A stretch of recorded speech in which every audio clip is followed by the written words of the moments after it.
Je vais péter un plomb. Nous sommes actuellement le 1er janvier 2024. Bon, d'ailleurs bonne année. Bon, on va se faire une petite bise quand même.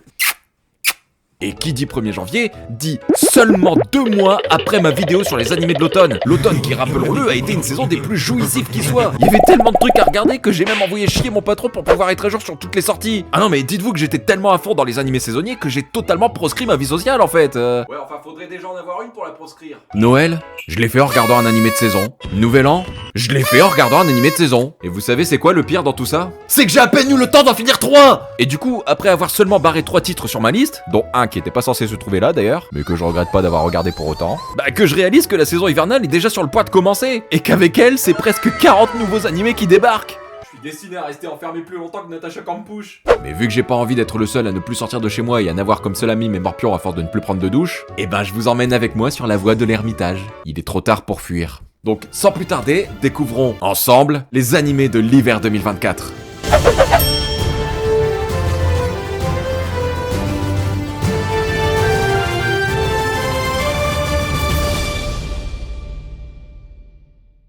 Et on commence avec Gluttons and Dragons. Est-ce que vous aimez les dragons? Si oui, vous avez sûrement dû aimer les voir combattre dans Ragnar Crimson. Vous avez également dû aimer les défier dans Skyrim. Et bien dans Gluttons and Dragons, vous allez kiffer les bouffer. Ouais, parce que l'animé va nous emmener aux côtés de Ratos, un jeune aventurier qui, après s'être fait violemment battre par un dragon lors de son expédition dans un donjon, a tout perdu. Son argent, ses provisions, et même l'une des membres de son groupe qui a fini par se faire bouffer. Mais Ratos, il se laisse pas abattre pour autant, hein. Et avec les membres restants de son groupe, il va se mettre en tête de partir sauver leurs compagnons. Ouais, parce qu'en fait, leur coéquipière qui s'est fait bouffer par un dragon, elle est pas totalement morte. Elle s'est juste fait avaler toute crue. Ah ils ont plutôt intérêt à la retrouver avant la digestion du dragon, hein. Sinon, elle va littéralement se retrouver dans la merde.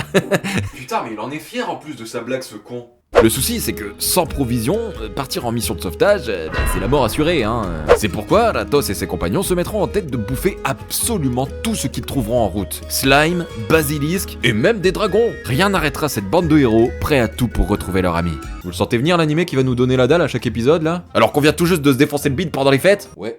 Je vais pas le regarder tout de suite cet animé. Bon alors personnellement je suis fan d'Heroic Fantasy. J'aime beaucoup rire et la bouffe c'est ma seconde passion. Du coup évidemment que j'attends cet animé. Honnêtement une bande de héros qui s'apparente plus à une sorte d'équipe de bras cassés plutôt que de véritables aventuriers, une quête de survie les obligeant à bouffer tout ce qui bouge, le tout dans une sorte de donjon qui est en fait un labyrinthe quasi impossible à surmonter. Mais vous imaginez le potentiel humoristique dont fait preuve cette intrigue là? Pour tout vous dire cet animé me fait penser à un mix entre Konosuba et Heroskill. Un mélange entre aventure hilarante dans laquelle on va vivre un véritable périple à la fois comique de par les péripéties vécues par les héros, mais aussi très attachante au moyen de personnages qui vont attirer notre sympathie et une intrigue extrêmement chill dans laquelle les rencontres que nous ferons, les plats que nous découvrirons et les rapprochements dont nous serons témoins nous feront vivre un instant à la fois très apaisant mais aussi hyper satisfaisant. Bon alors j'attends pas grand chose de cet animé, je suis conscient que ce sera pas le banger de la saison, mais vraiment l'ambiance suffit à me donner envie en fait. Et puis j'aime la bouffe, c'est un argument non négligeable. Bref, au vu de l'intrigue très restreinte de l'animé, j'ai pas grand chose de plus à ajouter. Alors du coup, je vous donne juste rendez-vous le 4 janvier 2024 sur Netflix pour découvrir ça. On continue avec un autre animé qui m'intrigue pas mal, Majo to Yaji.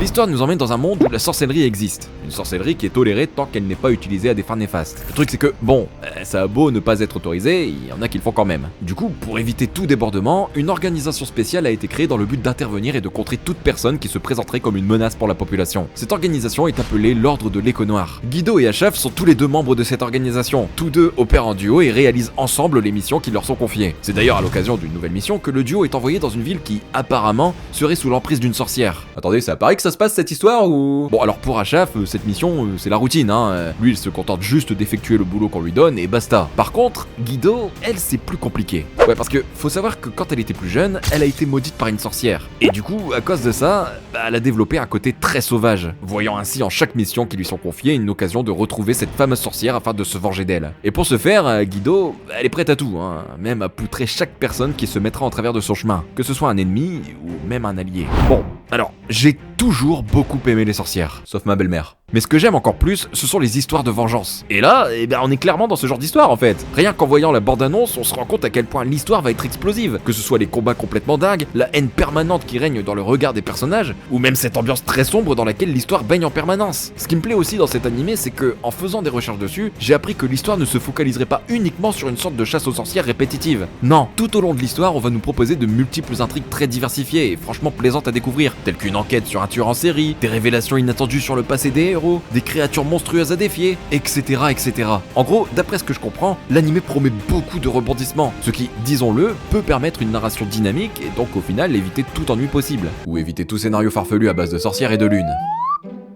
Oui, c'est de toi que je parle, oui. Si tu tenais tant que ça à montrer la lune, t'aurais juste pu montrer celle d'une sorcière. Et puis, je dois vous avouer que ce qui m'intrigue pas mal dans cet animé, c'est son héroïne. Alors, je sais pas pourquoi, mais Guido, elle me fait beaucoup penser à Tanya, de Tanya the Evil. Oh, l'accent. Genre bien vénère, sourire narquois, peur de rien, petit côté brutal. Et franchement, ça fait grave longtemps qu'on n'a pas eu une héroïne d'animé ultra badass. Du coup, bah ouais, ça me donne envie, ouais. Bref, quoi qu'il en soit, si comme moi vous avez envie de découvrir ça, sachez que l'animé sera disponible à partir du 11 janvier 2024 sur Crunchyroll. Autre animé qui annonce du très lourd, Ishura Shinmao Senso. Le roi démon a enfin été déchu. Et après cette disparition, c'est une multitude de demi-dieux, tous plus puissants les uns que les autres, qui règnent désormais sur le monde. Ces héros sont appelés des Shura, et ont obtenu ce titre justement après avoir participé à la chute du roi démon. Le problème c'est que normalement, le titre de véritable héros ne peut être attribué qu'à un seul de ces Shura, et donc par conséquent, il est primordial de les départager. C'est pourquoi un grand tournoi visant à mettre ces héros en compétition sera mis en place. Dans ce tournoi, les héros devront réaliser tout un tas de défis que seules des personnes dotées d'une puissance inouïe pourront surmonter. Commence alors une bataille sanglante dans laquelle ces champions devront tout donner afin d'accéder au titre ultime qui feront d'eux le seul et unique véritable héros. Bon alors, je suis conscient que le raconter comme ça, ça peut en freiner certains d'entre vous. Ouais, parce que en vrai, on va pas se mentir, moi-même quand j'ai pris connaissance du synopsis, je me suis dit qu'on aurait là un animé bourré de fanservice visant à combler le désir de tous les gens qui aiment les grosses bagarres de bourrin, remplis de testostérone et de corps musclés composés de jolies veines sur le bibi. Et en vrai,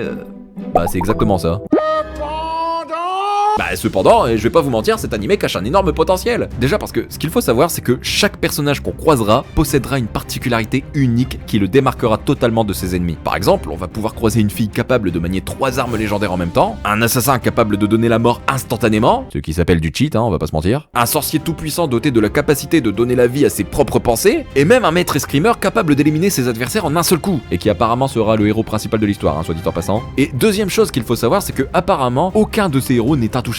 Tout le monde peut crever. Dites-vous qu'en faisant mes recherches, je suis tombé sur ce commentaire concernant le light novel. Ouais, avec du recul, j'arrive pas à déterminer si c'est une bonne ou une mauvaise nouvelle. Non, et puis même en voyant la bande-annonce, j'ai vraiment l'impression qu'on va se retrouver là dans un monde très brutal, avec des combats hyper sanglants, des alliances douteuses et de l'action à foison. Même au niveau des visuels, je trouve ça super intéressant parce que on a vraiment l'impression qu'il y a deux clans bien distincts qui vont se former, et donc potentiellement laisser place à des trahisons ou même des neutralités vis-à-vis des ambitions de chaque clan, faisant qu'au final, il n'y a pas vraiment de personnage principal dans cette histoire, finissant même par nous faire nous accrocher à chaque personnage qu'on verra, et nous briser le cœur une fois qu'ils crèveront. Bref, pour le coup, j'ai vraiment hâte de découvrir l'animé. Donc du coup, si comme moi ça vous intéresse, alors rendez-vous le 3 janvier sur...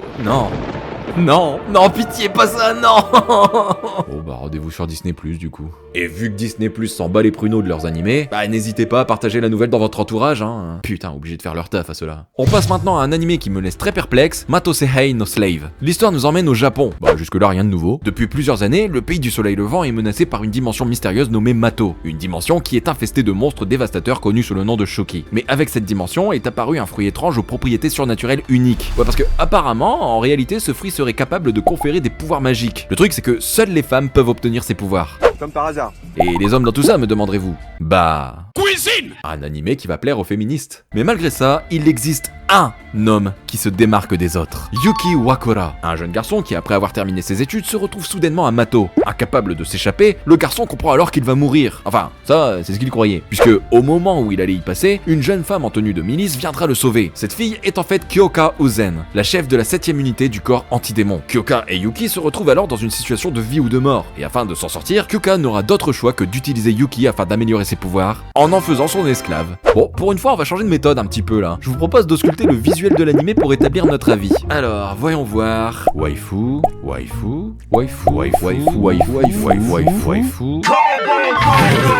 Alors, si vous voulez mon avis, ça sent l'animé extrêmement bateau qu'on a l'habitude de voir. Un animé où le héros va se retrouver au milieu d'une dizaine de filles qui auront potentiellement un faible pour lui, et qui, au vu de son tag comédie, enchaînera les gags hilarants à base de touchage de totote par inadvertance. Il lui a touché les nibards sans faire exprès. Y a pas à dire, ce genre de blague ça me fait vraiment rire. Bon, ceci dit, si je l'ai ajouté à cette liste, c'est parce que en vrai, j'ai envie de lui donner une chance. Ouais, je sais, ça peut paraître surprenant, ouais. Ouais, parce que après avoir regardé les bandes annonces disponibles, bah j'ai remarqué que contrairement à ce que je pensais, le héros masculin a pas l'air si inutile que ça en fait. Il a l'air même plutôt badass. Il peut se transformer en une sorte de démon surpuissant, et au vu de mon niveau N3 de japonais, bah je comprends également en regardant la bande annonce que bah il est absolument pas le genre de héros à refuser de combattre. Au contraire, il a l'air vraiment de vouloir foncer dans le tas. Après, le seul truc qui me fait peur, en plus de la partie harem, je veux dire, c'est la potentielle CGI que l'anime va utiliser pour les moments où Yuki va se transformer. Je vous avoue que ça me fait un peu peur ça. Bref, je vais arrêter de spéculer pour le moment et juste attendre le premier épisode de l'anime pour me faire un vrai avis en fait. Et du coup, si vous aussi vous êtes intéressé, alors rendez-vous le 4 janvier pour découvrir ça. Malheureusement, pour le moment, toujours pas de licence annoncée. On continue maintenant avec un anime qui va me provoquer une luxation de la mâchoire. Skoshi chitto ga saikyo sugite isekai no yatsura ga marude aite naranai desu ga. L'histoire nous emmène dans le quotidien de Yogiri Takato, un lycéen tout ce qu'il y a de plus normal. Un jour, alors qu'il partait en voyage scolaire, notre cher Yogiri profitera du voyage en bus dans le but de se taper une giga sieste. Sauf que son réveil sera plutôt brutal, puisqu'il sera réveillé par un dragon. Oui, un dragon. En ouvrant les yeux, Yogiri comprend alors que lui et ses camarades ont été téléportés dans un nouveau monde par un mage mystérieux, et que tous ont reçu des pouvoirs spéciaux. Enfin, tous, sauf notre bon cher Yogiri. C'est vraiment pas gentil. Mais il n'est pas le seul à avoir été oublié, puisque Tomochika Danora, son amie d'enfance, n'a elle non plus rien reçu. Ouais, en fait, pour la faire courte, il fallait une sorte de diversion face au dragon pour que les autres élèves de la classe puissent s'enfuir. Et donc, ne pas octroyer de pouvoir à ces deux-là, bah ça permet en gros de se barrer tranquillou pendant que le dragon les bouffera en fait.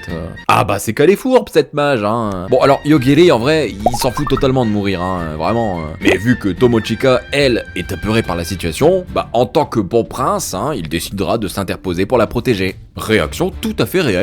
Moi non plus, j'hésiterai pas à aller affronter un dragon à main nue juste pour sauver un pote.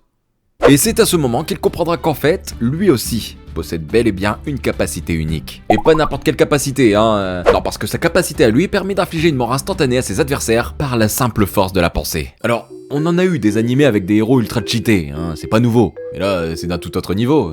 Bah, y a même plus de challenge en fait. En vrai, je sais pas du tout où ça va nous mener cette histoire, parce que vraiment, sa capacité, elle est tellement cheatée qu'en fait, bah, j'arrive pas à comprendre comment l'histoire pourrait être captivante, quoi. Non mais là, par exemple, dites-vous que c'est comme si que vous jouiez à Elden Ring avec un cheat qui permettrait d'OS tous les mobs en un coup. Bah, il est où le plaisir ? Ah, pas mal les bzaises. Tu peux pas dire bonjour avant? Non, honnêtement, on va pas se mentir, cet animé ça sent le gros fanservice à base de puissance extrême qui, soi-disant, permet de rendre un héros badass, alors que bon, il suffit pas que de ça, Et en voyant l'animé, j'ai l'impression qu'on va aussi avoir le droit à tout un tas de waifus hyper stéréotypés qui vont, encore une fois, monter à des températures bien plus élevées que ma chaudière quand elles verront Yogiri. En même temps, je sais pas pourquoi j'argumente, il suffit juste de regarder le visuel de l'animé pour comprendre.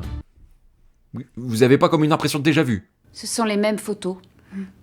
Non écoutez, je l'ai ajouté à la liste parce que je sais que beaucoup d'entre vous aiment ce genre d'animé, mais personnellement je dois avouer que je suis absolument pas attiré par celui-là. Peut-être que je me trompe et qu'il sera génial, mais très honnêtement, j'en doute. Pour moi c'est juste un animé similaire à tout ce qu'on a déjà vu en termes d'isekai à base de héros cheatés en fait. Enfin bref, si jamais vous êtes intéressé par cet animé, alors rendez-vous le 4 janvier 2024 pour découvrir ça. Bon, par contre, pour le moment, toujours pas de licence annoncée à ce jour. Cet hiver, on aura également le droit à Momochi-san Chi no Hayakashi Oji. Himari Momochi est une jeune fille qui, depuis son plus jeune âge, a été élevée dans un orphelinat. Mais lors de son 16e anniversaire, celle-ci voit sa vie et son destin complètement changer. Ouais, parce que ce jour-là, Himari apprend qu'elle est en fait l'héritière d'un ancien manoir familial. Un manoir qui est d'ailleurs réputé pour être hanté par de multiples esprits. Bon, entre un orphelinat et un giga manoir hyper stylé, bah la question elle est vite répondue. Himari, elle décide de ne pas se soucier de ses rumeurs et décide alors d'emménager sur le champ. Mais lorsqu'elle arrive, elle se rend compte qu'il y a déjà 3 occupants dans la maison. Un homme dénommé Aoi Nanamori, ainsi que ses 2 compagnons, Ise et Yukari. Himari apprend alors que le manoir possède la particularité de se trouver entre le monde des vivants et celui des esprits. Et Aoi, Ise et Yukari en sont en fait les protecteurs, luttant quotidiennement face aux yokai qui tentent de le traverser. Mais c'est pas tout. Aoi explique qu'il est en fait le gardien du manoir, et que normalement, ce titre devait revenir à la jeune fille. Malheureusement, il a été décidé que Aoi s'occuperait de ce rôle, étant donné que Himari vivait en dehors du manoir, et le condamnant ainsi à ne jamais pouvoir quitter la maison. Et en plus de ça, de voir même son existence humaine être tout bonnement effacée. C'est donc après avoir appris toute la vérité que Himari décide de venir en aide à Aoi, et ainsi briser enfin sa malédiction. En vrai, cet animé, je l'attends beaucoup, personnellement. D'une part parce que, en toute honnêteté, l'histoire me fait beaucoup penser à celle de Fruit Basket, que j'avais vraiment adoré d'ailleurs, hein. Et d'autre part parce que les animés qui mettent en scène des esprits, j'ai toujours trouvé ça hyper onirique. Et pour le coup, en regardant les bandes annonces disponibles, on se rend bien compte que l'animé va se vouloir avant tout très poignant. Une romance touchante, de l'action à foison avec des yokai qui ont l'air de rigoler zéro, et même une ambiance à la fois enivrante et hyper mystérieuse. Et du coup, après avoir fait quelques recherches sur le manga, j'ai réalisé qu'en fait on pourrait bien avoir une histoire qui serait une sorte de mix entre Fruit Basket, comme je l'ai dit tout à l'heure, par rapport aux yokai, au mystère et au rebondissement inattendu, mais aussi My Happy Marriage, notamment vis-à-vis de la relation que vont entretenir Himari et Aoi. Une romance douce, touchante et particulièrement périlleuse à certains niveaux. Si vous voulez mon avis, la dépression nous guette. Bref, personnellement j'ai très hâte de découvrir cet animé, et si vous aussi, alors je vous donne rendez-vous le 5 janvier 2024 sur Crunchyroll. On passe maintenant à un autre animé qui m'intrigue énormément, Sasaki and Pips. Sasaki, c'est le genre de salaryman qui n'a pas une minute à soi. Ses journées se résument à travailler, travailler et encore travailler. Prononcez 3 fois le mot travail en tant que weeb, je suis en train de jouer avec la mort moi. Et à force de répéter ce genre de journée morose, Sasaki ne ressent rien d'autre qu'un puissant vide. Comme s'il lui manquait quelque chose et que sa vie n'avait absolument aucun sens. Et donc, pour combler ce manque, Sasaki a eu une idée. Adopter un animal de compagnie. Et alors qu'il était en visite dans une animalerie dans le but justement de choisir un animal, son cœur balancera immédiatement pour un adorable petit oiseau nommé Pichan. Le truc c'est que Pichan est en fait un sage venu d'une autre réalité et octroie à Sasaki le pouvoir de se rendre dans un autre monde. Donc là vous êtes en train de me dire que c'est plus Kamyan-kun qui nous envoie dans un autre monde mais Oiseau-chan? Allez, emmène-moi dans un monde avec des waifus à grosses tototes. Après ça marche peut-être mieux s'il est vivant.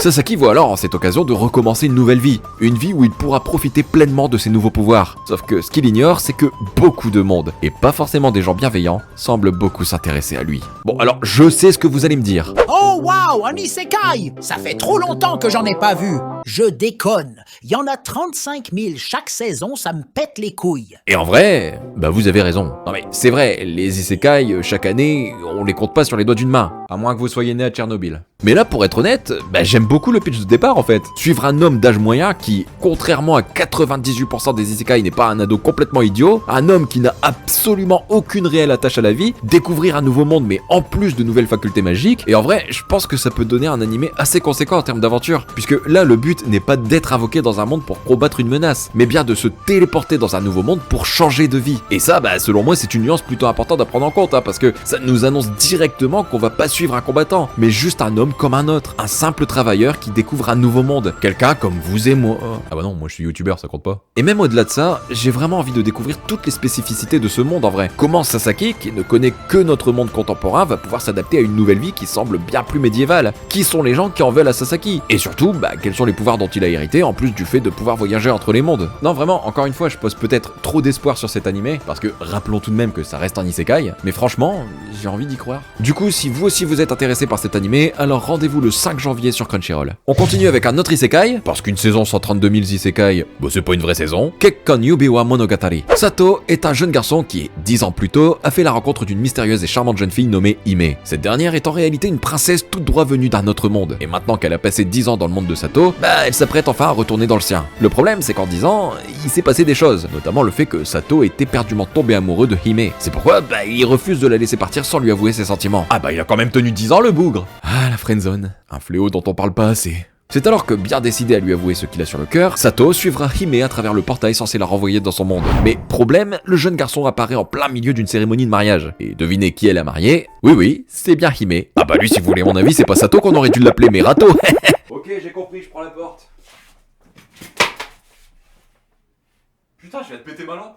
Non mais à quoi bon faire des vidéos d'une heure si je peux même pas m'acheter une lampe de chevet? Regardez-moi ça ressemble plus à rien. Cependant, avant de pouvoir stopper le mariage de son ami et enfin lui avouer ses sentiments, la cérémonie est aussitôt perturbée par l'apparition d'une créature féroce. Et afin de parvenir à résoudre ce problème, Hime prend alors une décision complètement inattendue. Elle décide de passer une bague autour du doigt de Sato et d'en faire ainsi son nouvel époux.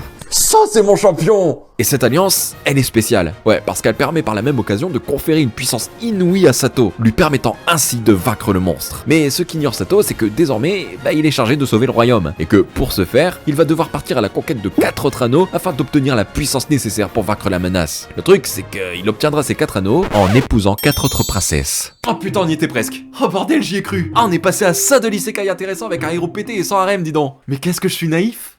Bon, alors en vrai, je vais pas vous mentir, le pitch de départ me plaisait beaucoup. J'avais vraiment la sensation qu'on allait avoir là une sorte d'histoire à la Roméo et Juliette, dans laquelle on suivrait deux personnages amoureux et aller à l'encontre de tout principe pour vivre un amour interdit, le tout baignant dans un univers sombre et hostile rempli de monstres et de démons en tout genre. Mais au final, on a juste le typical animé où la romance n'aura sûrement aucun intérêt, puisque pour obtenir la puissance nécessaire, je vous rappelle que notre héros devra se construire un harem. Alors peut-être que je me trompe, après tout, je le rappelle, je fais que spéculer dans ce genre de vidéo. Mais je vais pas vous mentir, j'ai la sensation que là on va avoir un copier-coller de tout ce qu'on a déjà vu en fait. Un héros pété possédant une personnalité calquée sur tous les autres héros du même genre, des tsundere, des filles timides, un épisode à la plage, enfin bref, pour moi c'est next. Je suis désolé, c'est next. Alors je testerai peut-être par acquis de conscience quand il y aura plusieurs épisodes de disponibles, mais je le redis, j'ai très peu d'espoir. Bref, pour ceux que ça intéresse, l'animé sera disponible à partir du 6 janvier sur Crunchyroll. On passe maintenant à un animé qui va plaire à tous les joueurs de tank dans les MMO, Saikyo Tank no Meikyo Koryaku. L'histoire nous emmène dans un monde fantaisiste dans lequel de nombreux éléments tels qu'on les connaît dans les MMORPG existent. Par exemple, on y trouve des donjons, un système de classes, un système de statistiques. C'est dans ce monde que Rude, un tank plutôt doué, a rejoint le groupe du héros dans le but d'obtenir l'argent afin de soigner sa sœur bien-aimée de la maladie. Rude a enchaîné de nombreux donjons et a toujours été d'une grande aide à son équipe, au point même de se créer la réputation du tank possédant la meilleure défense de l'histoire. Seulement, voilà, suite à une expédition infructueuse, notre ami Rude se fait exclure du groupe par le très arrogant héros qui juge Rude comme inutile, le qualifiant même de poids pour le reste des aventuriers. Rude, il est dévasté par cette décision et décide alors de retourner dans son village auprès de sa sœur. Mais sur la route, il fait la rencontre d'une jeune fille menacée par un monstre. Rude décide alors de lui venir en aide et découvre contre toute attente que la jeune fille possède une capacité hors du commun, un pouvoir extrêmement rare nommé Apressal. Cette aptitude permet de révéler la véritable puissance de Rude, lui octroyant ainsi une stat de 9999 en défense et de lui conférer de nouvelles compétences surpuissantes. Désormais, Rude est définitivement le tank le plus puissant que le monde n'ait jamais connu. Bon, alors, je sais pas vous, mais j'ai l'impression que cet animé, en fait, c'est un mix entre Bofuri et The Rising of the Shidero, non? Non, parce que là, on a un personnage qui, non seulement a tout mis en défense dans le but de mieux tanker, mais qui en plus, il se bat à l'aide d'un bouclier. Bon, alors vous allez sûrement me dire qu'il n'y a pas que Naofumi qui se bat avec un bouclier. Et vous aurez raison. Mais vous en connaissez beaucoup des héros qui, non seulement se battent avec un bouclier, mais qui, en plus, sont entourés de tout un tas de waifus. Moi, j'en connais qu'un perso, Enfin, deux du coup maintenant. Ouais, parce que je vais pas vous mentir que ce qui me fait peur ici, c'est que l'animé nous montre bien que le héros sera entouré de tout un tas de filles qui combattront pour lui. Alors, ok, ça peut être cool. Après tout, un tank seul dans une équipe, ça va jamais très loin, donc avoir plusieurs personnages qui se battent pour lui, c'est complètement logique. Mais par contre, le fait que ça soit toutes des filles, j'ai bien peur que ça annonce encore une fois la véritable facette de cet animé. J'ai peur qu'on finisse par tomber dans les clichés du genre et qu'au final, on ait une histoire qui ne raconte pas grand chose. Après, je peux me tromper, puisque dans les genres de l'animé, il est pas marqué harem. Donc c'est pas encore totalement perdu, Enfin bref, j'ai pas grand chose de plus à dire sur cet animé, donc si jamais vous avez envie de découvrir ça, rendez-vous le 6 janvier 2024. Alors, pour le moment, toujours pas de licence annoncée, mais personnellement, je vois bien Crunchyroll diffuser ça, perso. Donc bon, on verra. Alors là, on passe à l'une de mes plus grosses attentes de cette saison, Yobisaki Torenren. Yuki Itose est une jeune étudiante qui, a priori, paraît tout à fait normale. Elle passe beaucoup de temps avec ses amis, aime passer des heures sur les réseaux sociaux, et possède même plusieurs passions. Mais en réalité, Yuki possède un lourd handicap, puisque depuis qu'elle est née, elle évolue dans un monde extrêmement silencieux. Un silence dû à sa surdité. Un jour, alors que tout se passait comme d'habitude, elle fait la rencontre de Itsuomi Nagi, un camarade d'université, et aussi et surtout, l'ami de sa meilleure amie, Rin Fujishiro. Instantanément, c'est le coup de foudre. Les deux étudiants se découvrent très vite une sorte de fascination l'un pour l'autre. Et alors commence une idylle des plus pures qui soit, dans laquelle chacun d'entre eux feront un réel effort pour parvenir à se comprendre. Alors, pour tout vous dire, quand j'étais à la fac, j'avais dû préparer un exposé sur la façon d'aborder les handicaps dans les mangas et les animés. Et bon, quand on parle d'animés parlant des handicaps, on a tendance à penser au très génialissime Silent Voice, on va pas se mentir. Mais quand j'ai fait des recherches plus approfondies, je suis tombé sur ce manga qui se nommait A Sign of Affection. J'ai donc décidé de lire quelques pages pour voir un peu, et là je vous avoue que j'ai pas su décrocher en fait. Je vais être honnête avec vous, A Sign of Affection possède d'énormes qualités. La première étant, à mon sens, sa capacité à établir une représentation délicate et réaliste de la surdité. Alors, je me permettrais pas de dire réaliste si j'avais pas eu connaissance du sujet.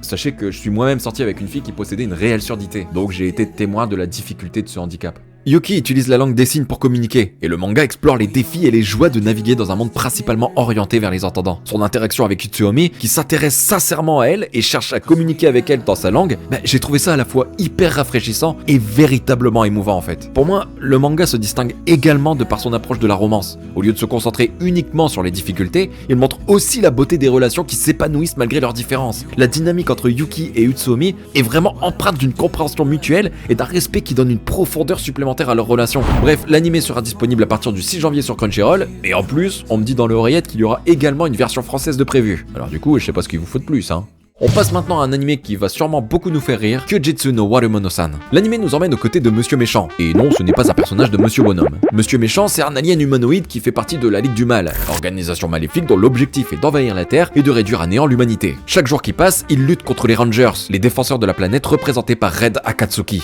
Il lutte chaque jour dans une interminable bataille à la vie ou la mort. Mais ça, c'est uniquement lorsqu'il est en service, hein. Ouais, parce que lorsqu'il est en congé, Monsieur Méchant se métamorphose en un humain tout ce qu'il y a de plus normal afin de profiter d'un repos bien mérité et de s'adonner à toutes sortes d'activités plus apaisantes les unes que les autres. La cuisine, la dégustation de glace, les visites de zoo, bref, il se fait giga plaisir. Et donc, l'animé va nous raconter comment Monsieur Méchant parvient à jongler entre sa vie de super méchant et sa vie de faux humain, s'adonnant à ses activités favorites. Et c'est tout. Ouais, je pense que là, l'animé, c'est juste un concentré de comédie pure dans lequel on va se plonger tout en déconnectant notre cerveau et profitant juste du spectacle, hein. Et en vrai, ça fait toujours plaisir ce genre d'œuvre. Un animé sans prise de tête qui va juste nous déconnecter de la réalité pendant quelques instants, en plus avec un héros qui semble hyper sarcastique et terre à terre, je pense que ça peut donner quelque chose de très amusant à regarder, hein. Et puis en plus quand on voit la bande-annonce, on se rend compte qu'au final, il y a l'air d'y avoir pas mal d'action aussi, en fait. Surtout qu'on nous dit que quand il est en service, Monsieur Méchant se bat avec des héros dans des batailles mortelles. En vrai, je pense que cet animé, ça va faire un genre de The Devil is a Part-Timer,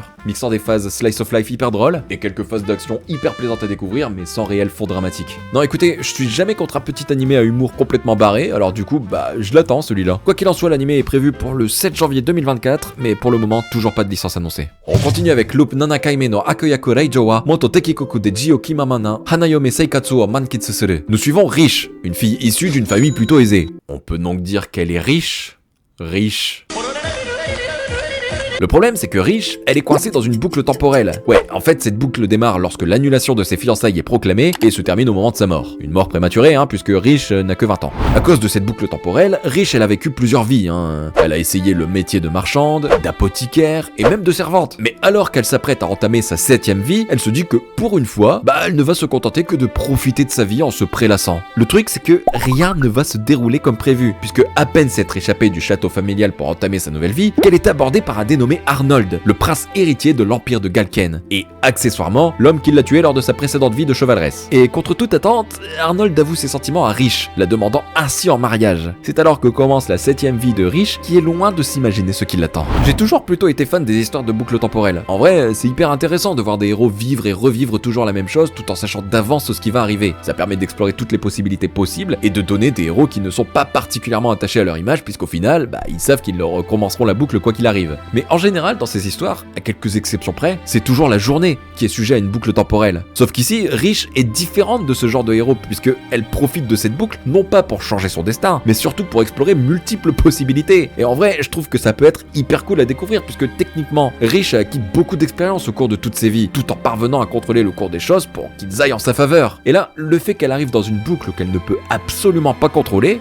en vrai, j'aime bien l'idée. Bref, j'ai pas grand chose à ajouter, je vous avoue que c'est plutôt difficile de spéculer sur ce genre d'animé. Donc bon, du coup, je vous donne rendez-vous le 7 janvier 2024 sur Crunchyroll pour découvrir ça. On continue avec un animé qui va plaire aux adeptes de romance, Dosanko Garu wa Namaramenkoi. Tsubasa Shiki, jeune lycéen, décide de partir loin de Tokyo afin de s'éloigner de ses parents qu'il trouve beaucoup trop autoritaires. C'est pourquoi il s'est mis en tête de déménager à Hokkaido. Le problème, c'est que Hokkaido, c'est un climat très différent de celui de Tokyo. Genre à l'été, il fait frais et sec, et à l'hiver, par contre, c'est aussi assez extrême, ce qui a tendance à poser un léger problème à notre cher Tsubasa qui est connu pour être extrêmement frileux. Mais ça, Tsubasa, il décide de s'en foutre. Qu'importe les conditions de vie à Hokkaido, il est bien décidé à partir vivre en totale indépendance. C'est alors qu'en descendant de son taxi, il fait la rencontre de Minami Foyoki, une jeune femme resplendissante qui, malgré le froid glacial, se promène avec une mini-jupe. On a tous connu ce pote qui par des températures proches de celles du pôle Nord venait en t-shirt pantacourt. Ces gens sont différents. Tsubasa décide alors d'aller discuter avec la jeune fille, parce que, bon, faut le dire, il a vraiment flashé sur elle en fait. C'est alors que pour entamer la conversation, ce dernier demande son chemin à Minami. Et là, il se rend compte qu'il se trouve à 3 heures de marche de son nouveau domicile. Il décide donc d'attendre le bus avec Minami et par la même occasion de faire connaissance. C'est alors qu'il apprend que dans quelques jours, ils seront tous deux camarades de classe. Bon alors, oui, on est clairement sur une romance cool live comme on a l'habitude d'en voir. Je veux dire, il y a rien qui différencie vraiment cet animé d'un 3D Kanojo Real Girl ou d'un Hajimete no Garu. Un mec mec paumé qui au final finit par entamer une relation avec la fille la plus populaire du lycée, c'est du déjà vu. Mais en vrai, bon on s'en foutrait pas un peu. Je sais pas vous, mais personnellement je trouve que les animés romantiques comme celui-là, ils ont toujours un petit charme en fait. Ils nous permettent de nous poser, de découvrir des personnages émotionnellement plaisants à suivre et de s'immerger dans une histoire qui nous réchauffe le cœur tout en nous faisant beaucoup rire et nous provoquer tout un tas de sentiments bouleversants. Allez hop, je le mets dans la liste des priorités à regarder celui-là. Non, en vrai, ok, il y a du ecchi, mais en fait, tout dépend de son utilisation. Soit il sera utilisé de manière complètement inutile et répétitive et ça gâchera l'ensemble de l'histoire, soit il y en aura de temps en temps pour pimenter la relation entre les deux personnages. Un peu comme dans My Dressed Up Darling au final. Non écoutez, pourquoi pas en vrai. Et puis je dois vous avouer que ce qui m'attire aussi pas mal dans cet animé, c'est son ambiance hivernale. C'est rare franchement les animés qui se situent dans un paysage enneigé comme celui-là. Je crois que le dernier que j'ai vu dans le même genre c'était Canon, et en vrai c'était hyper plaisant à découvrir. Par contre si vraiment c'est blindé de ecchi à gogo avec un héros qui sera excité au moindre bout de peau qu'il verra, je vais souffler très fort, je vous le dis. Bref, j'ai pas grand chose à ajouter de plus, du coup, si toutefois vous seriez intéressé par cet animé, alors rendez-vous le 8 janvier sur Crunchyroll. On passe maintenant à The Unwanted Undead Adventurer. Rent Feina est un aventurier de bas étage. Il n'a pas vraiment de talent, ses compétences sont à peine suffisantes pour éliminer les slimes, qui sont pourtant des bestioles magiques les moins balèzes, je vous le rappelle, et je vous parle même pas de la difficulté qu'il rencontre lorsqu'il doit s'attaquer à des gobelins ou toute autre créature diverse et variée. En gros, c'est juste un naze. Et le pire, c'est que ça fait bien une bonne décennie qu'il est aussi moisi. Ah, c'est la giga honte. Mais un jour, alors qu'il se rendait dans le donjon de la Lune d'eau afin de prendre un peu d'expérience et y récolter quelques ressources, ce dernier tombe nez à nez avec un puissant dragon légendaire qui, pour tout vous dire,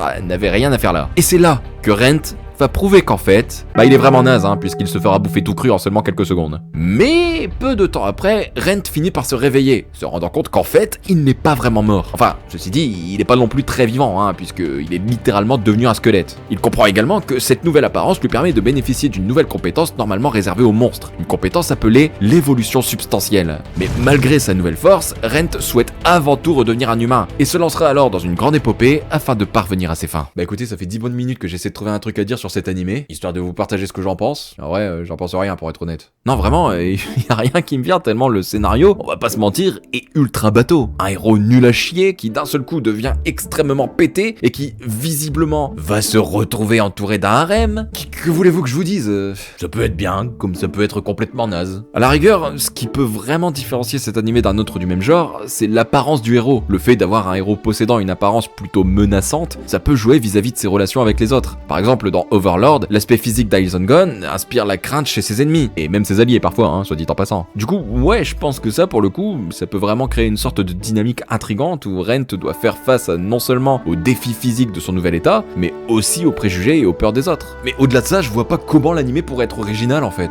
Bref, pour les intéressés, l'animé sera disponible à partir du 8 janvier sur Crunchyroll. On continue avec un animé qui pour le coup me donne bien envie, Orakana Tenshi wa Akumato Odoru. L'histoire nous fait suivre celle de Akutsu Masatora, un étudiant qui, a priori, semble tout à fait normal, mais qui en réalité cache un terrible secret. Ouais, parce que ce dernier est en fait originaire du royaume des démons. Et s'il se retrouve à mener la vie typique d'un lycéen lambda, c'est parce qu'en fait, il est en mission d'infiltration visant à recruter des humains dans le but de renforcer les rangs de l'enfer dans sa lutte face aux anges du paradis. C'est alors qu'en allant en cours, celui-ci fait la rencontre de Lily Amane, sa voisine de classe qui est également une élève qui vient d'être transférée dans cette école. Et alors qu'il l'aperçoit, Masatora tombe immédiatement sous le charme de la jeune fille, craquant complètement pour son physique radieux. Un physique qui s'apparente à une enfant de 12 ans, soit dit en passant. Ah bah maintenant on comprend mieux pourquoi Masatora est un représentant de l'enfer, Va des rétro-pédophilas. Et plus le temps passe, plus Masatora va développer de forts sentiments amoureux à son égard, à tel point qu'il va tout faire pour parvenir à sortir avec elle. Sauf que ce qu'il ignore, c'est que Amane est en fait un ange, l'ennemi juré de Masatora. Bon, vous le savez, j'aime les romances, mais ce que j'aime encore plus, ce sont les romances où les deux protagonistes principaux sont totalement opposés. Selon moi, ce choix de personnage, ça permet de donner un peu de peps à la relation au moyen de diverses péripéties à la fois drôles et parfois même complètement inattendues vis-à-vis de l'évolution du personnage, comme l'avait fait par exemple The Danger in My Heart. Et là, même si on est dans un contexte complètement différent, on a clairement ce genre de relation en fait. Une relation qui va mettre en grande difficulté les idéologies de nos héros. Et ça, en premier lieu, ça peut être vraiment plaisant à découvrir d'un point de vue évolution de personnage, comme je l'ai dit plus tôt. Bon, et puis ici aussi, je vais pas vous mentir que ce qui me plaît beaucoup, c'est aussi le côté comédie qui pourrait être engendré par cette relation. Ouais, parce que si on regarde bien la bande-annonce, on remarque que Masatora est le seul à éprouver une attirance profonde pour Amane, tandis qu'Amane semble se moquer de lui, révélant ainsi sa véritable nature, malicieuse, manipulatrice et profondément profondément rusé. Et du coup, bon, voir Masatora contraint de combattre la fille qu'il aime malgré son attirance pour elle, bah, ça peut vraiment donner lieu à des situations hilarantes, je pense. Enfin bref, j'ai pas matière à spéculer sur cet animé non plus, donc si jamais comme moi vous êtes intéressé par l'animé, je vous donne rendez-vous le 8 janvier 2024 sur Crunchyroll. Autre annonce pour cet hiver avec Villainess Level 99. Yumi et la Darkness était une étudiante tout à fait normale. Bien qu'introvertie, elle vivait une vie plutôt paisible dans laquelle elle passait son temps à jouer à des otome games. En gros, son statut d'étudiante servait à ne pas totalement la définir comme étant une chômeuse. Mais le problème, c'est que, comme dans presque tout animé parlant de héros accros aux otome games, bah elle finira par mourir subitement.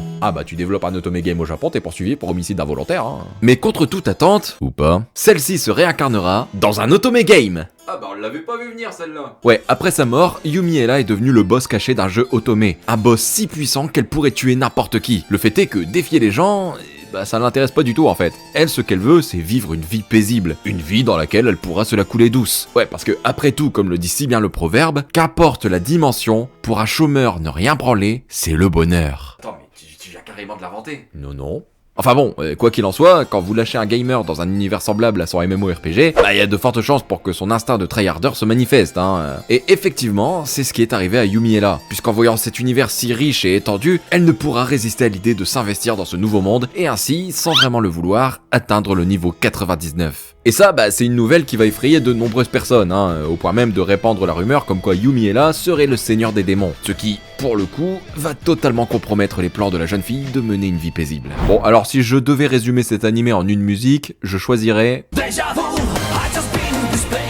Non mais, sans déconner, à part le fait qu'on ait ici une fille en tant que personnage principal, qu'est-ce qui différencie son histoire des 53 animés qui existent déjà mettant en scène un héros téléporté dans un monde semblable à un MMORPG et qui devient le ou la plus puissante de ce monde? Rien du tout! En vrai, j'aimerais bien défendre l'animé parce que, mine de rien, ça a l'air vraiment sympathique à regarder, hein. Surtout le côté vraiment taciturne de Yumiella qui peut être hyper drôle à découvrir. Mais en soi, au-delà de ça, il y a absolument rien de nouveau. Le monde est semblable à tous les animés du genre, on retrouve notamment une école de magie, un système de rang par niveau, l'héroïne qui va se faire discriminer par les autres à cause de son pouvoir mais qui, j'en mets ma main à couper, va réussir à se créer un groupe d'amis qui parviendra à voir sa véritable nature gentille et qui au final n'assumera jamais pleinement son rôle de méchante. Enfin bref, c'est hyper cliché. Alors attention, hein, je dis pas du tout que ça va être nul, bien au contraire. Ça va être sûrement sympa à regarder, mais c'est juste que ce genre d'histoire, on en voit beaucoup trop. Alors personnellement, bah je vous avoue qu'il ne fera pas partie de mes plus grosses attentes, quoi. Enfin bref, l'animé sera disponible à partir du 9 janvier sur Crunchyroll. On continue avec une autre très grosse annonce pour cet hiver, Métallique Rouge. L'histoire nous emmène dans un monde où les humains et les androïdes coexistent, bien que les humains aient tendance à les utiliser dans le but de réaliser toutes sortes de tâches. Et en vrai, même si on pourrait se poser des questions d'éthique vis-à-vis de l'esclavage que subissent ces androïdes, bah tout a l'air d'aller plutôt bien, hein. Les gens vivent en harmonie et la paix a l'air de régner. Enfin, ça,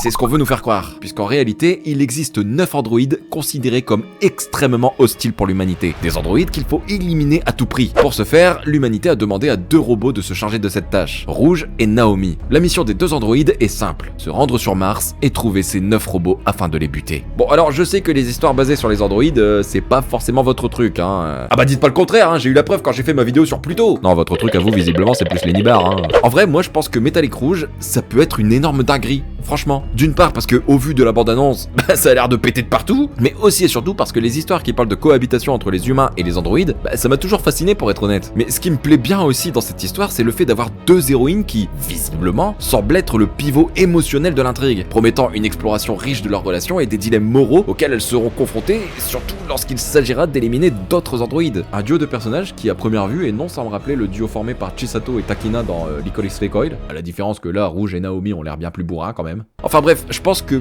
pour tous ceux qui apprécient les récits qui entremêlent action et réflexion profonde, cet animé pourrait tout à fait être un candidat idéal en fait. Je sens que ça va typiquement être le genre d'animé qui va nous offrir des rebondissements de malade et des moments assez chargés en émotions. Ouais, parce que bon, faut stipuler que c'est un animé original, et en règle générale, les animés originaux, on connaît leur qualité. Bref, personnellement, j'ai vraiment hâte de découvrir ça, et si vous aussi vous êtes tout autant enjaillé que moi, alors rendez-vous le 10 janvier sur Crunchyroll. Autre animé qui m'intéresse énormément pour cette saison, Sengoku Yoko. Le monde est divisé entre 2 factions bien distinctes. D'un côté, les humains, et de l'autre, des monstres extrêmement hostiles nommés Katawara. Tama est une Katawara, une sorte de renarde âgée de plus de 200 ans. Mais Tama, elle est différente de ses semblables, puisque contrairement à eux, elle est profondément attachée aux humains, au point même de faire tout son possible afin de les protéger des nombreux dangers qui planent sur eux, même de défier sa propre race. Ah bah là, pour le coup, l'expression nique ta race prend tout son sens. Alors, faut savoir que Tama, elle est pas seule, hein, puisqu'elle est accompagnée de son jeune frère Jinka, qui lui, pour le coup, déteste les humains depuis un incident survenu lors de son enfance, et Shinsuke, un jeune épéiste maltraité qui voyage pour devenir plus fort. Ensemble, les trois aventuriers explorent le monde afin de combattre les injustices et de prendre la défense des plus faibles. Mais un jour, le trio surprend un complot qui vise à utiliser les humains comme sujet d'expérimentation pour tester une méthode de transformation en monstre. Et ça,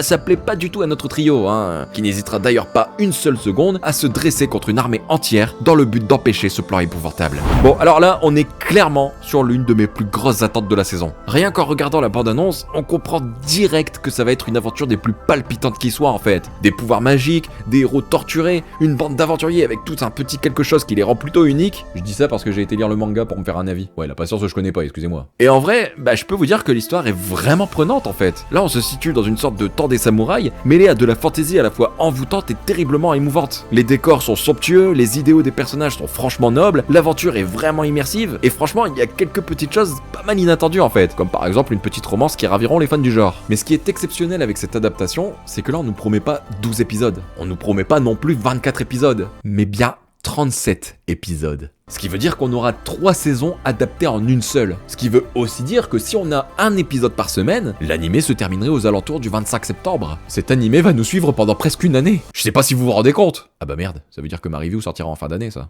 Et vous savez ce qui me fait mal avec cet animé ? C'est qu'il ne sera pas populaire alors qu'il remplit absolument tous les codes de ce que les gens attendent d'un animé en général. C'est beau, c'est drôle, c'est addictif, il y a de la romance, des émotions, de la grosse bagarre. Là on a vraiment une adaptation de dingue qui arrive et personne n'en parle. Du coup, parlez-en autour de vous, parce que là je pense vraiment qu'on peut avoir une œuvre hyper transcendante. Non vraiment, croyez-moi, cet animé, on en reparlera. Et sûrement d'ailleurs plus d'une fois dans l'année, je vous le dis. Enfin bref, quoi qu'il en soit, si vous êtes intéressé, et bien sûr que vous l'êtes, l'animé sera disponible le 10 janvier sur Crunchyroll. On continue avec un autre isekai prévu pour cette saison. Oui, encore. The Wrong Way to Use Healing Magic. Ken Usato est le parfait lycéen lambda. Il a une vie basique, des passe-temps basiques et même des amis basiques. Sauf qu'un jour, sa vie changera du tout au tout, puisque alors qu'il rentrait du lycée, il se fait soudainement téléporté dans un autre monde. Le truc, c'est qu'il est pas le seul à avoir été téléporté dans ce monde, puisqu'avec lui, c'est Suzune Inukami, la présidente du conseil des étudiants, et Kazuki Ryusen, l'un de ses camarades de classe, qui se retrouve également téléporté. Alors, le problème, c'est que Suzune et Kazuki ont été invoqués en tant que héros, afin de défendre le royaume face à la menace du terrible roi démon.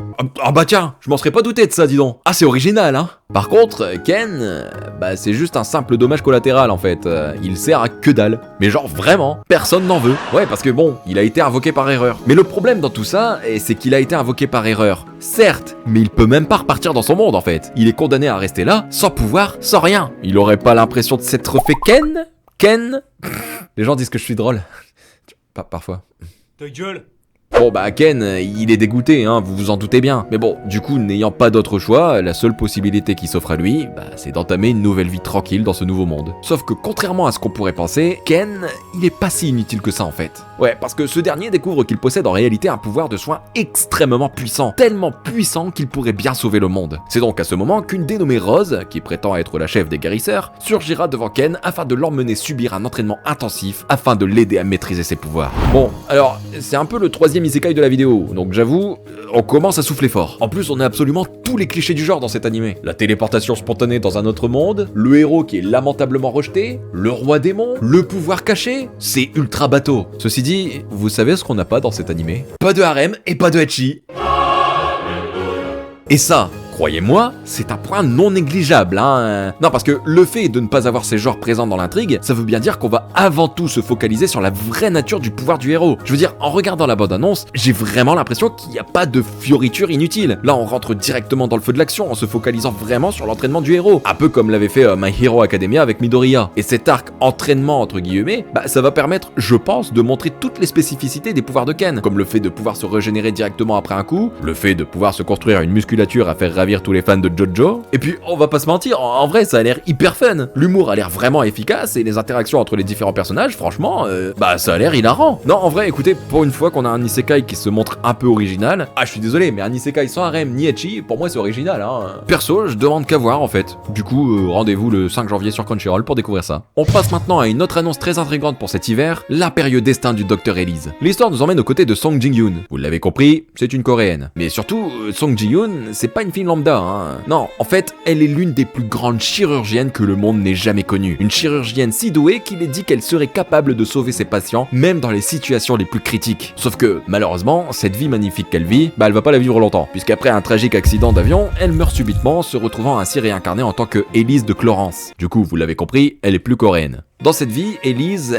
c'est plus un médecin de renom, c'est juste une simple épouse, une femme d'ailleurs réputée comme étant hautaine, jalouse et même extrêmement cupide. Elle est mariée à l'empereur Linden de Romanov, dont la fille se prénommerait Anne d'après les rumeurs et aurait tout lâché pour faire du stand-up. Mais ce que Élise réalise avec effroi, c'est qu'en fait, sa réincarnation ne lui est pas inconnue, puisqu'elle a littéralement été réincarnée dans son ancien elle de sa vie antérieure, celle qu'elle était avant de devenir une grande chirurgienne. Le problème, c'est que Élise, dans cette vie-là, c'est pas du tout une femme de cœur comme vous l'avez compris, parce que non seulement elle possédait des défauts comme je vous ai cité plus tôt, mais en plus, elle a été responsable de la mort de tous ses proches. Véritable tortionnaire, elle s'en est même donnée au meurtre. Du coup, hors de question pour Élise de redevenir l'ignoble personne qu'elle était. Et elle compte bien utiliser toutes les compétences en médecine qu'elle a accumulées au cours de son autre vie, dans le but de sauver le plus de vies possible. Mais si elle veut vraiment changer, son principal combat va être de se séparer de son époux, l'homme qu'elle a tant aimé par le passé et qui était en partie responsable de son mauvais comportement. Alors, corrigez-moi si je me trompe, mais d'aussi loin que je me souvienne, on n'a jamais vraiment eu un animé qui parlait de médecine pure. Je veux dire, en règle générale, les animés de médecine, c'est très souvent simpliste. Des histoires dans lesquelles on suivra un mec ou une fille qui se réincarneront dans un monde et qui concevront des plantes médicinales. J'ai rien contre ces animés, hein. Moi aussi, j'aime le CBD. Et du coup, voir là un animé qui porte vraiment sur la chirurgie et qui,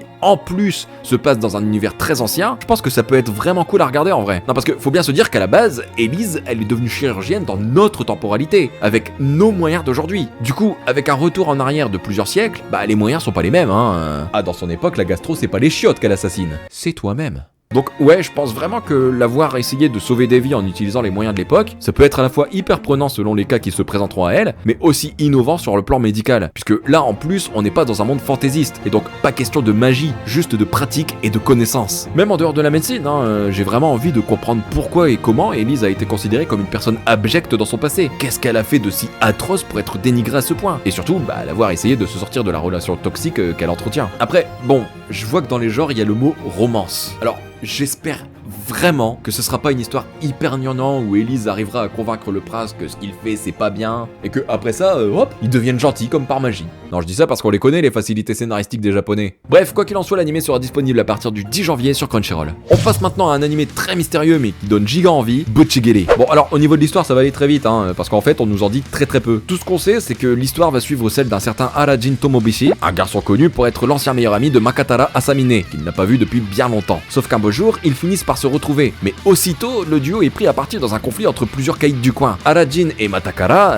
ils sont pas contre la chicore, au contraire, dès qu'il s'agit de mettre des pourpifs, ils sont jamais très loin. Sauf que le problème, c'est qu'ils se rendent compte que certains d'entre eux semblent extrêmement puissants, certains même posséderaient des pouvoirs étranges. Mais c'est pas tout, puisque très vite ils aperçoivent une sorte d'ombre gigantesque qui apparaît devant eux, et cette ombre, c'est en fait celle d'un démon colossal. Voilà, fin du synopsis. Ah je vous l'ai dit, on en sait très peu. Alors le truc c'est que j'ai vraiment voulu m'informer sur l'histoire de l'animé et connaître un peu plus les détails et savoir où allait nous mener l'histoire. Sauf que vraiment, il n'y a pas moyen de trouver quoi que ce soit dessus. Bon, en même temps, faut dire que l'animé est une création originale du studio Mappa, donc ça veut dire qu'il n'existe aucun manga sur lequel se base l'histoire. Et d'après ce que j'ai compris, Mappa a délibérément fait exprès de ne pratiquement rien communiquer vis-à-vis de l'histoire, afin de surprendre les gens quand l'animé sortira. Et en vrai, ça fonctionne, Perso, j'ai vraiment envie de savoir de quoi l'animé va parler. Est-ce qu'on est là dans une pure comédie à la Belzébuth? Est-ce qu'on va se retrouver dans une histoire très sérieuse? Ouais, parce que là, l'auteur est celui-là même à l'origine de Banana Fish. Et j'ai chialé à la fin de Banana Fish. En vrai, l'animé a l'air giga beau, giga sombre, giga drôle. Franchement, ça me donne envie, je vais pas vous mentir. Et non, je ne dis pas ça parce que c'est Mappa, En fait, si, quand même un peu. Bref, je peux pas vous en dire plus sur l'animé parce que comme je l'ai dit, on en sait très peu. Du coup, tout ce que je peux vous dire, c'est qu'il sortira le 13 janvier sur Crunchyroll. Et on termine avec, sans doute, la plus grosse annonce de cet hiver, Solo Leveling. Bon, alors, pour Solo Leveling, je vais juste me contenter du strict minimum, je vous préviens. Je sais que c'est sûrement là l'animé le plus attendu de toute la saison. Mais le fait est que j'ai déjà fait une vidéo à part entière sur le webtoon. Donc, je juge pas vraiment utile de refaire un résumé, en fait. Pour être honnête, je trouve pas non plus très utile de spéculer sur l'animé, étant donné que je connais déjà l'entièreté de l'histoire. Donc ce que je peux vous dire, c'est que oui, je suis curieux de voir l'adaptation animée, hein, parce que en vrai, ça a l'air d'être extrêmement beau. Les phases dramatiques, je suis sûr, seront très certainement plus impactantes que dans le webtoon, parce que bon, là, les moyens seront de mise, hein. On aura certainement des musiques poignantes, un doublage de qualité, une animation extrêmement soignée. Non, c'est clair que ça va être une dinguerie. Par contre, et là je vais en titiller certains, je vous avoue que Solo Leveling, c'est clairement pas ma plus grosse attente de la saison. Alors ok, je le redis, c'était vraiment cool à lire, vraiment, y a aucun souci là-dessus. Mais en vrai de vrai, à la fin, je me suis un peu lassé pour tout vous dire. Non, franchement, soyons honnêtes, l'histoire elle est cool, mais au fur et à mesure du temps, ça devient un peu répétitif quand même. Du coup, ouais, j'ai hâte de voir ce que ça va donner en animé, évidemment. Je suis certain que ça va beaucoup faire parler, parce que Solo Leveling, c'est une pépite, vraiment. Personnellement, c'est pas l'une de mes priorités. Enfin bref, je vais pas m'attarder sur le sujet parce que on n'est pas là dans une review, surtout que j'en ai déjà fait une. Alors si vraiment vous voulez connaître mon avis sur le webtoon, je vous invite à aller la voir. Bref, tout ce que je peux vous dire ici, c'est que l'animé est prévu pour le 6 janvier sur Crunchyroll et que en plus, il posséderait également une version française. Donc ça c'est plutôt cool. Bon alors normalement à ce moment-là de la vidéo, vous avez sûrement déjà dû renoncer à votre vie sociale. J'en suis parfaitement conscient. Mais c'est loin d'être terminé. Ouais parce que on n'a pas encore parlé des suites d'animés qui arrivent. Et là aussi il y a de quoi faire en vrai. Par contre, comme la dernière fois, je vais juste survoler les annonces. Vous connaissez déjà les histoires et perso je commence à me dire que la vidéo est giga longue. Un peu comme On commence direct avec la première bonne nouvelle de la saison 2 de Mashle. Une saison 2 qui est prévue pour le 6 janvier sur Crunchyroll, soit dit en passant. Alors je peux comprendre que certains n'ont pas totalement adhéré à la première saison, mais personnellement, moi j'avais passé un vrai bon moment en regardant l'animé. Du coup, évidemment que je vais regarder cette deuxième saison. D'ailleurs, ce serait peut-être l'occasion de faire ma review sur l'animé. Alors, tout ce que je peux vous dire pour l'heure, c'est que cette deuxième saison, ce sera la suite directe de la première, logique, et qu'elle est prévue pour une totalité de 12 épisodes, et que en plus de ça, comme la première, on aura une version française de proposer. Donc ça c'est plutôt cool. Cet hiver, c'est également le retour de Lamu, Urusei Yatsura pour ceux qui le connaissent mieux sous le nom japonais, le 11 janvier prochain sur ADN, et qui adaptera la deuxième partie de son histoire avec un total de 23 épisodes. Bon alors je peux pas vous dire grand chose de plus sur cette deuxième saison parce que personnellement j'ai pas encore regardé la première. Donc voilà. Ceci dit, j'espère que cette annonce ravira les fans de la licence. Autre grosse annonce pour cet hiver avec le retour de Classroom of the Elite. Alors je sais que la deuxième saison a pas mal fait jaser. Moi-même j'ai été un peu déboussolé en voyant ce que ça donnait, mais ça n'empêche que malgré tout, j'avais passé un bon moment durant mon visionnage. Oui, je suis bon public. Alors, faut savoir que cette troisième saison sera la suite directe de la deuxième et reprendra l'histoire après les vacances d'hiver, commençant ainsi le troisième trimestre de l'année scolaire avec le camp d'entraînement mixte. Et d'après ce que j'ai entendu, oui parce que moi je ne lis pas le manga ni le light novel, c'est un arc qui est vraiment cool à suivre. Enfin bref, la saison 3 de Classroom of the Elite, c'est prévu pour le 3 janvier sur Crunchyroll. Alors là, j'ai attendu ça des années et enfin elle arrive, la tant attendue nouvelle saison de Blue Exorcist. Je vous jure, vous n'imaginez pas à quel point je suis heureux de voir le retour de cet animé. Je vous promets, j'avais tellement adoré ça durant mon adolescence. Ouais, par contre ça nous rajeunit pas tout ça. Et ce qui est bien, c'est que cette saison 3 fait directement suite aux événements qui se sont passés dans les deux premières saisons. Cette fois, on va retrouver Rin qui, après sa victoire face au roi impur, va de plus en plus éveiller sa véritable nature démoniaque. Ouais, parce que cette saison, on va adapter l'arc Illuminati. Et je dois vous avouer que pour avoir lu le manga, cet arc il est vraiment exceptionnel en vrai. Bref, cette nouvelle saison est prévue pour le 6 janvier prochain, mais pour l'heure, toujours pas d'annonce concernant le diffuseur, donc va falloir prendre son mal en patience. Cette saison, on aura également le droit au retour de l'un des meilleurs couples de 2023, Kyotaro et Anna. Ouais, parce que le 6 janvier prochain, on aura le droit à la deuxième saison de The Danger in My Heart, une romance des plus attendrissantes que j'ai pu voir l'année dernière, pour être honnête. Et en vrai, au vu de ce qu'il s'est passé dans la première saison, je pense que cette deuxième partie va sans doute s'accélérer en termes de sentiments des deux protagonistes. Surtout qu'apparemment, l'animé adaptera l'arc de la Saint-Valentin. Et donc bon, tout est dans le titre, j'ai envie de dire. Enfin bref, la saison 2 comportera 12 épisodes, à l'image de la première, et sera diffusée sur Crunchyroll. Du coup, si vous n'avez toujours pas vu la première saison, moi je dis que c'est le moment. Autre très grosse annonce pour cet hiver, ouais, il y en a beaucoup des grosses annonces, la suite de Kingdom qui est prévue pour le 6 janvier sur ADN. Cette 5ème saison va adapter l'affrontement entre l'armée des Qin et l'armée Zhao. Alors pour le coup, on sait pas encore combien d'épisodes cette saison comportera, mais ce qui est sûr, c'est qu'au vu de la bande-annonce, ça annonce du lourd. L'hiver marque également le retour de l'animé Banished from the Heroes Party. Ouais, j'ai raccourci un peu le titre pour des raisons qui me semblent évidentes. Une deuxième saison qui est prévue pour le 7 janvier 2024 sur Crunchyroll et qui sera une suite directe de la première saison. Alors perso, j'ai jamais regardé cet animé, donc je peux rien vous dire de plus. Mais en vrai, peut-être que je vais me laisser tenter parce que ça a l'air pas mal du tout, pour être honnête. Bon, alors, dans les prochains jours, on aura également le droit à la saison 2 de l'animé High Card, qui sortira le 8 janvier sur ADN, et qui, encore une fois, sera une suite directe des événements survenus dans la première saison. Un animé dont j'ai pas grandement entendu parler, pour être honnête. Du coup, c'est assez étonnant de le voir revenir pour une saison 2. Mais en vrai, pourquoi pas. L'intrigue, elle était pas exceptionnelle, mais en vrai, c'était pas mauvais non plus. Donc ouais, bon, à voir comment se passera cette suite. Autre très très grosse annonce pour cet hiver avec le retour de Tsukimichi, Moonlight Fantasy. En vrai, je suis hyper content de voir le retour de Tsukimichi, je vais pas vous mentir. Ok, c'est hyper cliché, ok c'est un isekai et donc il met en scène tous les défauts du genre. Mais en vrai, perso, j'avais vraiment bien aimé la saison 1. Je trouve que cet isekai, il arrive à se démarquer de tous les isekai qui sortent chaque année. Alors je dis pas qu'il est 100% original, loin de là, mais il a ce petit truc qui fait que bah voilà, on se plonge dedans direct et on kiffe notre visionnage au final. Du coup, ouais, j'ai hâte de me replonger dans cet univers, et si vous aussi c'est votre cas, alors rendez-vous le 8 janvier sur Crunchyroll pour découvrir si oui ou non Makoto va enfin retrouver ses parents. D'ailleurs, bonne nouvelle, la saison est prévue pour un total de 24 épisodes. Alors, les fans de la première heure vont être extrêmement heureux puisque cet hiver marque également le retour de Shaman King, le 9 janvier sur ADN. L'histoire reprendra 14 ans après les événements du dernier animé. Alors moi personnellement je peux pas vous dire grand chose de plus sur cette suite, pour la simple et bonne raison que j'ai jamais vraiment regardé Shaman King. Oui, je sais c'est honteux, mais en vrai, au vu des bandes annonces de ce retour, bah ça me donne envie de m'intéresser à l'œuvre, je vais pas vous mentir. Du coup, je pense que ça sera l'occasion. Autre grand retour qui vraiment me rend extrêmement heureux, le film Haikyuu. Un film qui marquera d'ailleurs le début du final de l'animé. Bon alors pour l'heure, on n'a aucune nouvelle sur le diffuseur. Est-ce qu'il sera sur Crunchyroll? Est-ce qu'il sera dans un premier temps adapté au cinéma? Est-ce que c'est moi qui ai mal fait mes recherches et au final il y a que moi qui ne connais pas l'information?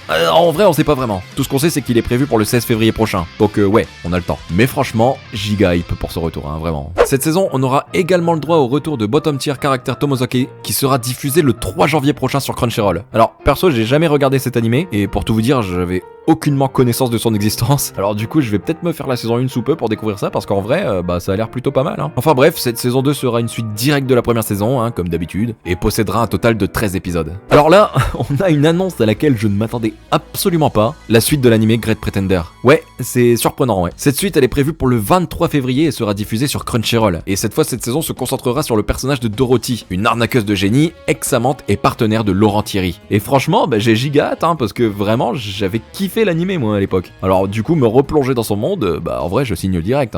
Et pour finir cet hiver on aura également le droit au retour tant attendu de Wakfu, qui revient 7 ans après la saison 3 quand même. Ouais, en termes de patience, les fans de Wakfu on les place dans le haut du panier. Alors on n'a pas encore de date officielle concernant ce retour, mais ce qu'on sait c'est que cette nouvelle saison fera 13 épisodes, plus un spécial apparemment, et elle sera diffusée et sur ADN et sur France TV, et sera bien entendu une suite directe des 3 premières saisons. Bref, voilà ce qui conclut cette giga trop longue vidéo. J'espère que j'aurais pu vous donner toutes les informations essentielles pour bien démarrer votre année d'ermite. D'ailleurs comme d'hab, n'oubliez pas d'aller checker le commentaire épinglé sous cette vidéo, parce que je vais y mettre toutes les mentions spéciales, que ce soit les animés que je n'attends pas du tout, les animés qui auront été annoncés après cette vidéo, ou alors ceux que j'ai oublié de mettre. Tout simplement. Allez vraiment voir ça parce que sans ça vous pourriez passer à côté d'un animé qui pourrait vraiment vous plaire cette saison et dont j'aurais pas forcément parlé. Comme celui-là par exemple. À première vue il donne pas envie, Mais si je vous montre ça, bah ça donne encore moins envie, je vous l'accorde. Pour ça que je l'ai pas mis dans cette vidéo d'ailleurs. Bon alors au vu du travail que m'a demandé cette vidéo, il y aura pas de vidéo dimanche prochain. Mais je vais en profiter pour avancer dans les prochaines, histoire de reprendre un rythme régulier pour les prochaines semaines et ainsi faire de 2024 une année remplie de bonnes vidéos. J'ai vraiment envie d'être beaucoup plus présent sur cette chaîne en 2024. Et honnêtement, je vais tout faire pour. Bref, du coup, je vous souhaite à toutes et à tous une merveilleuse année 2024. La santé, surtout, c'est important. Et sur ce, je vous dis à dans 2 semaines pour le début de l'arc 100 000 abonnés avant 2025. Ciao.